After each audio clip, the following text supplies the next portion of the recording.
get the intent of where we're going, but I think we may here if we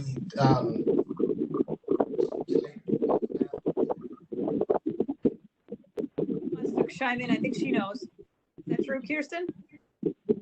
Yes. Yeah. Okay. That's what Jenny had said too. Is at first, like Casey suggested, you have to have a personal account in order to then be an administrator of a. Okay. So that's the goal, is to keep the private stuff separate, but a recognition that that's what's required. okay. Verdict here. Where are we with Cindy Morgan's suggestion? I don't know enough about this either, but he wanted to make it pretty strongly worded, employees shall keep. Yeah, I think if we were to perhaps accept as required by particular platform, I could suggest it, but I don't think that there should be any room for individuals to speak the voice of the city. This is not appropriate. The entire intent, I think we all agree, is that they not to keep this separate. I recognize that there may be a need that a particular individual sign up for a particular platform, but that's fine. But they're making that handle, back to TV of years gone by. They're not using our personal.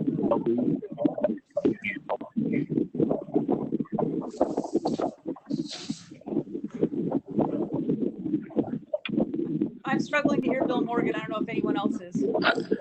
Yeah, definitely here too. Feedback here from my end. I'm not sure where it's coming from.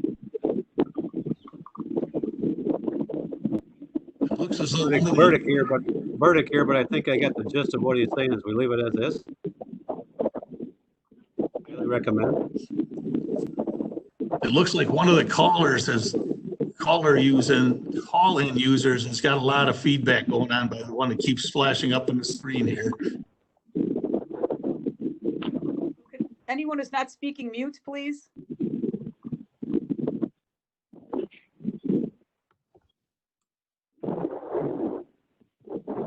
Marginally better. What I can do is that we could change the language.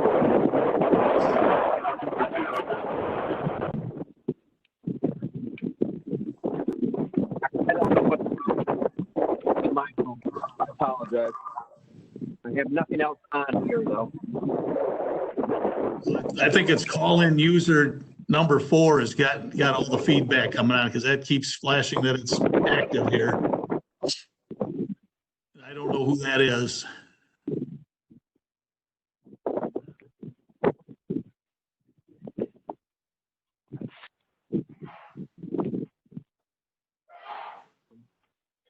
This is Ann. I'm on mute.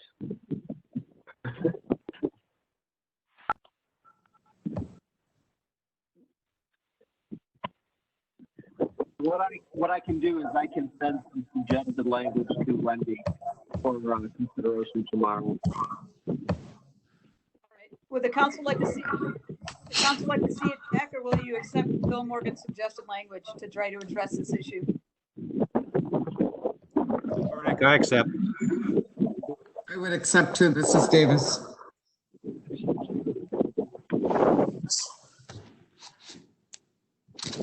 Do we need any more discussion then?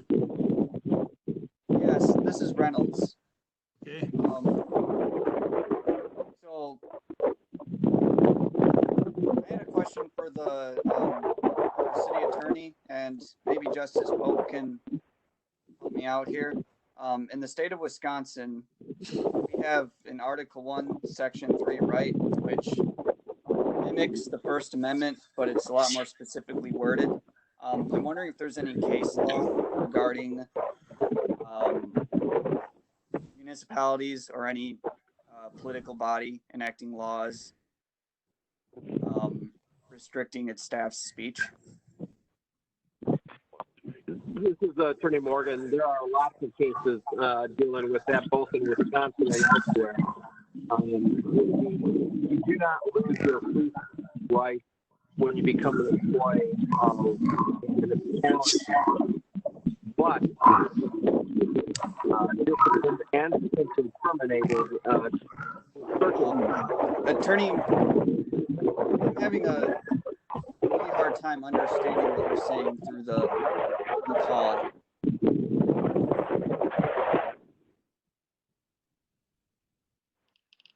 I was having a hard time too. I've been muting myself in between, so I know I'm not caller number 4.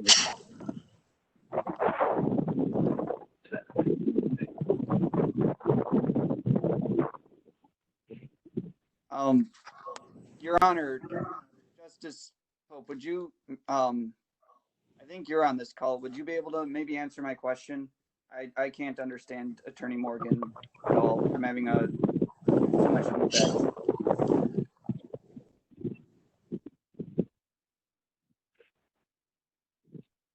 I can't answer the question definitely. I couldn't hear him very well either. And again, I think it's this call-in user number 4 that is one of the first callers. Feedback in the background. So if there's anyone on the phone that can mute your phone, because it is making it difficult to hear here. Is Justice Pope on this call? I thought he was. Was he on earlier? Okay.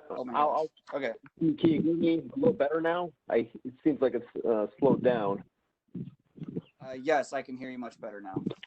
Okay. All right. What I said was there's lots of case law that deals with this issue, both in Wisconsin and elsewhere.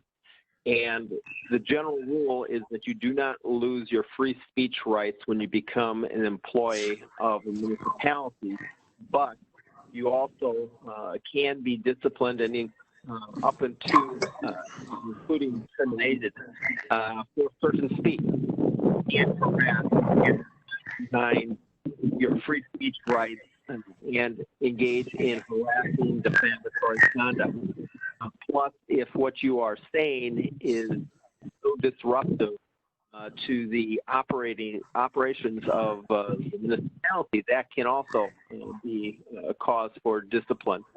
You see this most often in law enforcement, where there's an expectation that the rank and file, or at least the policy implementers, the lieutenants and whatnot, have follow the party line, if you will.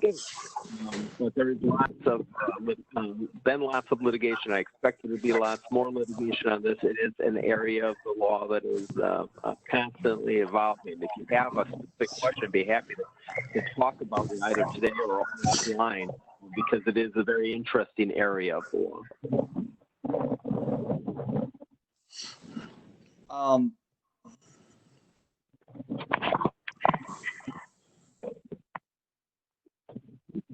So what would under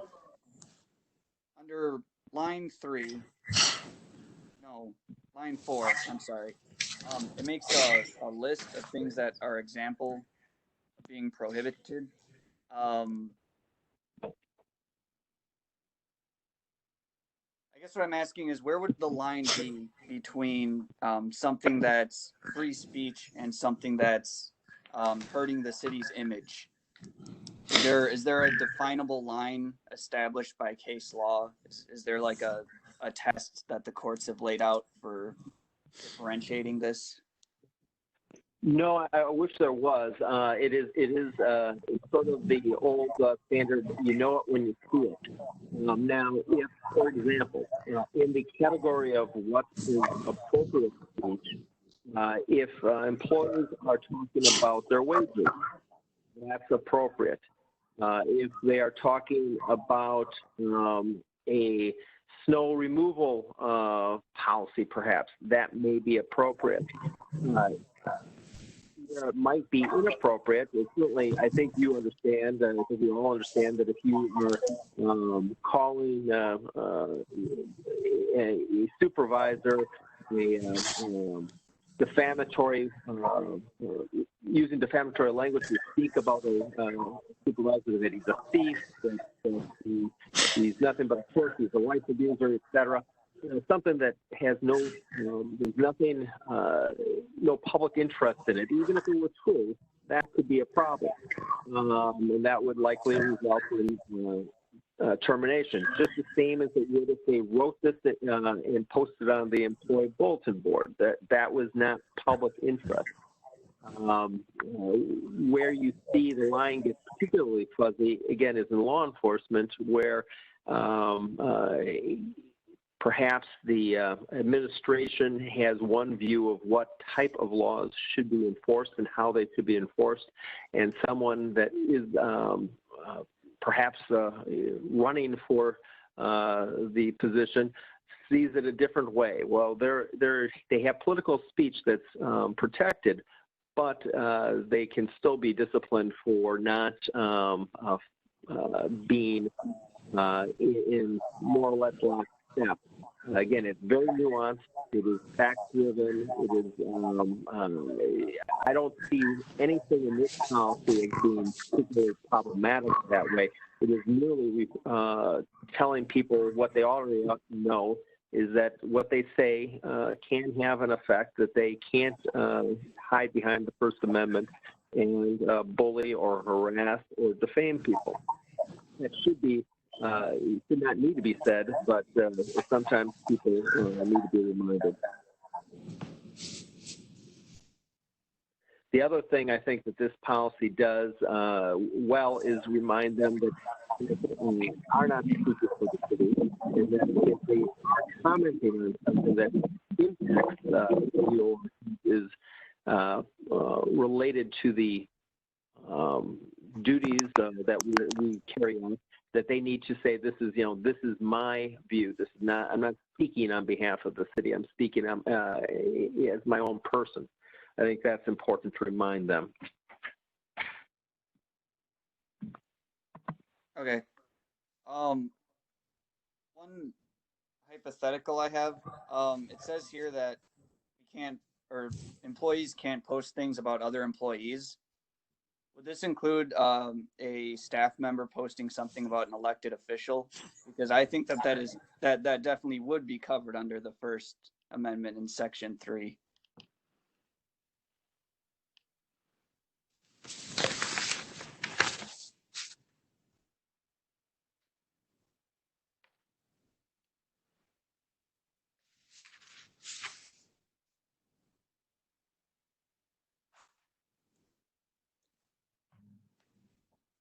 Looking at our participants, it looks like Attorney Morgan may have been cut off.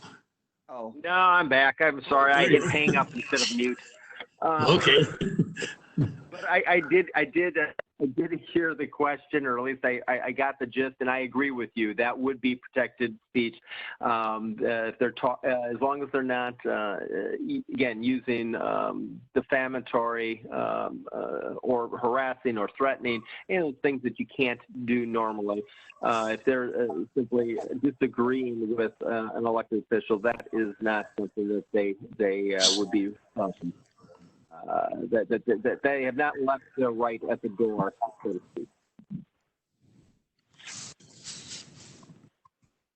all right. Well, that's all I had. All right, thank you. And is there anyone else?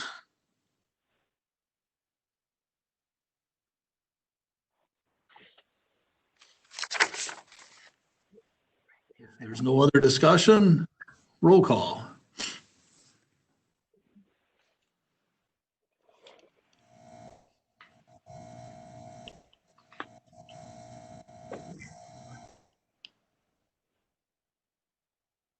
Cindy, you're muted.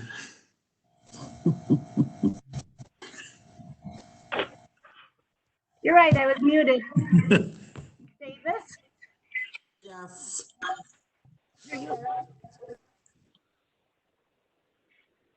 Burdick? Oh, yes. Braun? Yes. Langen? Yes. Reynolds? Yes. Radke? Yes. Motion passes. Next item is mayor, alderperson, and staff reports. I've got a couple things. This week is EMS week, so a little appreciation for all the emergency medical people in the city and elsewhere. Thank them for their services.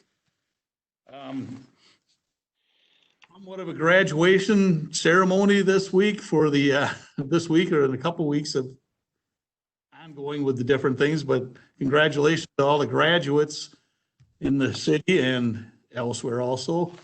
And the reason I'm sitting in the room here tonight is because of these pictures on the wall behind me. We have Memorial Day weekend coming up. And I just want to remind everyone why we have Memorial Day weekend. And the faces are right behind me here on the wall. So that was all I have. If there's anything else anyone wants to put out there, otherwise we'll look for a motion to adjourn. I have one question. In the last item that you passed, this is Sam Martino. The procedural manual to add section 3.25, public and private use of social media. I really don't know what that says. So I would appreciate it if Ramona, if you would send me a copy of what you're attempting to do there. It's a little unclear for me at this point because I haven't read what that section is and what you're attempting to do. I will send it to you, Sam. Thank you.